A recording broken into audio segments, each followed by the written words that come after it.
आज हम writing skills में दोबारा ग्रामर का पोर्शन टच करेंगे, लेकिन अपने लेक्चर की जानी मूव करने से पहले सबसे पहले हम ये रिव्यू कर लें कि हमने प्रीवियस लेक्चर में क्या पढ़ा था। तो प्रीवियस लेक्चर में हमने जो चीज़ें पढ़ी थी वो ये हैं। सबसे पहले हमने एडजेक्टिव पढ़ा, एडजेक्टिव की हमने प्रोनाउंसिएशन भी देखी और उसके बाद एडजेक्टिव की हमने डेफिनेशन देखी। और एडजेक्टिव की डेफिनेशन ये थी कि कोई भी ऐसा वर्ड जो कि किसी नाउन या प्रोनाउन के बारे में हमें कुछ भी बताए। उसके बाद हमने एडजेक्टिव की पोजीशंस के बारे में पढ़ा कि एक एडजेक्टिव कौन कौन सी पोजीशन पर इस्तेमाल हो सकता है। और उसमें हमने ये पढ़ा कि अगर कोई एडजेक्टिव किसी नाउन के बारे में बताएगा तो उससे पहले भी आ सकता है और बाद में भी आ सकता है, लेकिन अगर कोई एडजेक्टिव किसी प्रोनाउन के बारे में कुछ बताएगा तो उससे बाद ही आ सकता है, उससे पहले नहीं आ सकता। उसके बाद जो दूसरी चीज़ हमने देखी वो एडवर्ब था। एडवर्ब क्या होता है? कोई भी ऐसा वर्ड जो कि किसी वर्ब या किसी एडजेक्टिव के बारे में हमें कुछ भी बताए। उसके बाद हमने एडवर्ब की पोजीशंस देखी और लास्ट पर हमने एडवर्ब की टाइप्स पढ़ी थी कि एक एडवर्ब क्या क्या चीज़ें शो यानी जाहिर करता है, और वो क्या क्या थी? Manner, place, time, degree or quantity, and the last thing was frequency. Now let's proceed towards our today's lecture. So सबसे पहले हमारे पास है preposition. एक preposition क्या होता है? A preposition is a word used before a noun or a pronoun to show its relation with another word of the sentence. मतलब ये एक ऐसा वर्ड है जो कि किसी नाउन या प्रोनाउन से पहले इस्तेमाल होता है। ये बात बहुत इंपॉर्टेंट है कि जो प्रेपोजिशन होगी वो हमेशा सिर्फ नाउन या प्रोनाउन से पहले ही इस्तेमाल होगी, और जिस नाउन या प्रोनाउन से पहले वो इस्तेमाल हो रही है उस नाउन या प्रोनाउन का रिलेशन यानी ताल्लुक उसी जुमले के किसी दूसरे वर्ड के साथ जाहिर करेगी। सबसे पहले हम कुछ एग्जांपल्स देखते हैं। तो the first example we have is he is in the room. यहाँ पर इसका तर्जमा ये होगा वो कमरे में है। अब यहाँ पर जो इन एक वर्ड है जो कि रूम, जो कि नाउन है, उससे पहले इस्तेमाल हो रहा है, और उस नाउन जिससे पहले इस्तेमाल हो रहा है जो कि रूम है, उसका रिलेशन इसी जुमले के एक दूसरे वर्ड जो कि ही है उससे शो कर रहा है। यानी ही और रूम का रिलेशन इन वर्ड शो कर रहा है। तो यहाँ पर इस डेफिनेशन के मुताबिक, प्रेपोजिशन की डेफिनेशन के मुताबिक in will be a preposition, in एक प्रेपोजिशन होगी। Next example is the cat is under the table.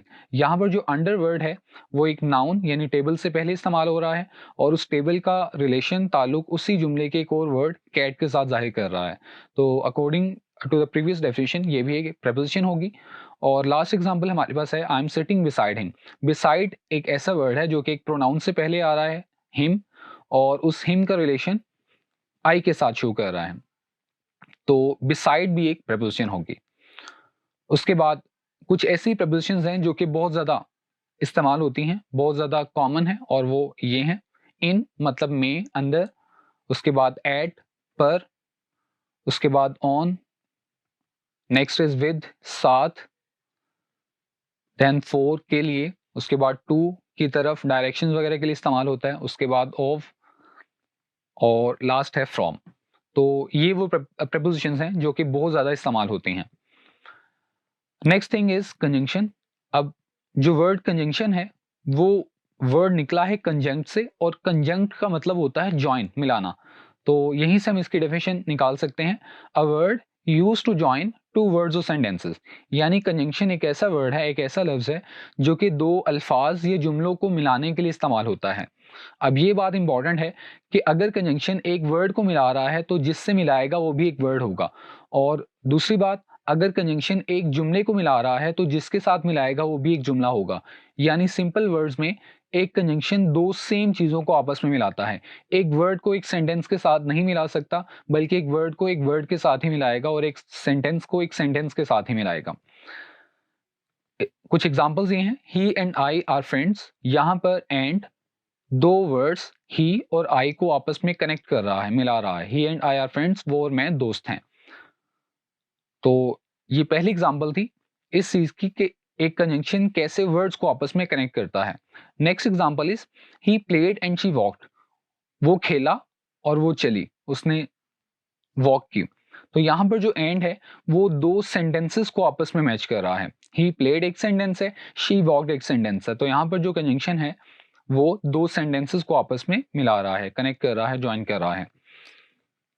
उसके बाद हमारे पास कुछ कॉमन कंजंक्शंस हैं जो कि बहुत ज्यादा इस्तेमाल होते हैं, वो ये हैं। सबसे पहले एंड।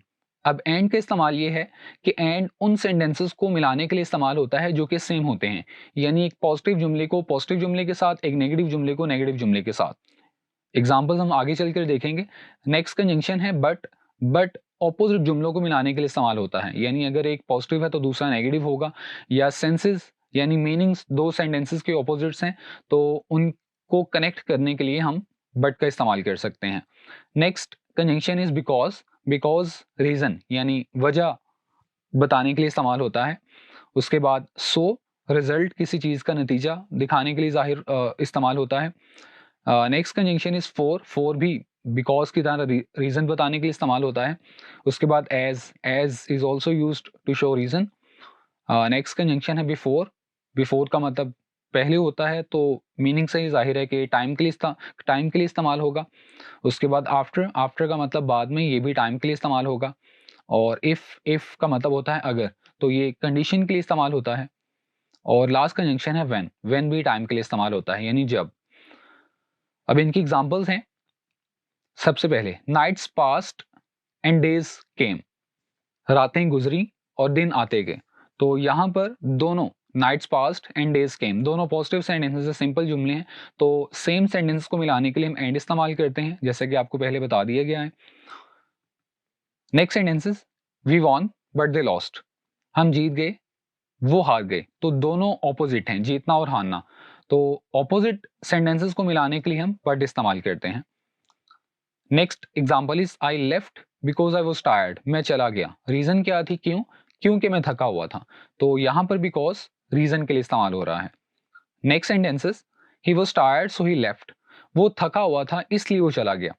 तो वो थका हुआ था, इसका नतीजा क्या निकला, वो चला गया। तो रिजल्ट को शो करने के लिए हम सो इस्तेमाल करते हैं। Next sentences, he died for he was ill, for भी रीजन यानी वजह के लिए इस्तेमाल होता है, वो मर गया क्यों, ही वॉज इल, वो बीमार था। तो फॉर भी रीजन के लिए इस्तेमाल होता है। Next examples are thieves ran as police came, तो यहां पर चोर भाग गए जब पुलिस आई, तो एज टाइम के लिए इस्तेमाल हो रहा है। और एज का एक और इस्तेमाल ये हो सकता है कि ये रीजन को भी शो करता है, तो यहाँ पर रीजन भी एप्लीकेबल होती है। थीव्स रैन, चोर भाग गए, एज पुलिस केम, क्योंकि पुलिस आ गई थी। Next example is sleep before mom comes, mom के आने से पहले सो जाओ, तो बिफोर यहाँ पर टाइम को शो कर रहा है। Next sentences, he left after we ate, हमारे खाने के बाद ही लेफ्ट, वो चला गया, तो आफ्टर भी यहाँ पर टाइम को जाहिर कर रहा है। I will go if he invites, I will go मैं जाऊंगा किस शर्त पर, इफ ही इनवाइट्स अगर वो मुझे इनवाइट करता है। तो यहाँ पर जो इफ है वो कंडीशन को शो करने के लिए इस्तेमाल हो रहा है। और जो लास्ट कंजंक्शन की एग्जांपल है हमारे पास वो है he slept when movie ended, तो वो सो गया कब, जब मूवी खत्म हुई। तो यहाँ पर जो व्हेन है वो भी टाइम को जाहिर करने के लिए इस्तेमाल हो रहा है। So these were the examples of the use of conjunctions in sentences. So, here ends our today's lecture. But before I say goodbye to you, let me summarize what we read today. आज की summary है कि preposition क्या होता है। Preposition एक ऐसा word होता है जो कि किसी नाउन या प्रोनाउन से पहले इस्तेमाल होता है और उस नाउन या प्रोनाउन का रिलेशन उसी जुमले में मौजूद किसी दूसरे वर्ड के साथ जाहिर करता है। उसके बाद हमने कुछ कॉमन प्रपोजिशंस पढ़ी, like in, at, of, for, with, from. उसके बाद कंजंक्शन क्या होता है, एक ऐसा वर्ड जो कि दो वर्ड्स या दो सेंटेंसेस को आपस में मिलाता है। और उसके बाद हमने कुछ कॉमन कंजंक्शंस देखे, वो कौन कौन से होते हैं जो कि हम कॉमनली यूज़ करते हैं। और उसके बाद हमने उन कंजंक्शंस का सेंटेंसेस में यूज़ सीखा। So that was all for today. I will see you in the next lecture. Till then, अल्लाह हाफिज़।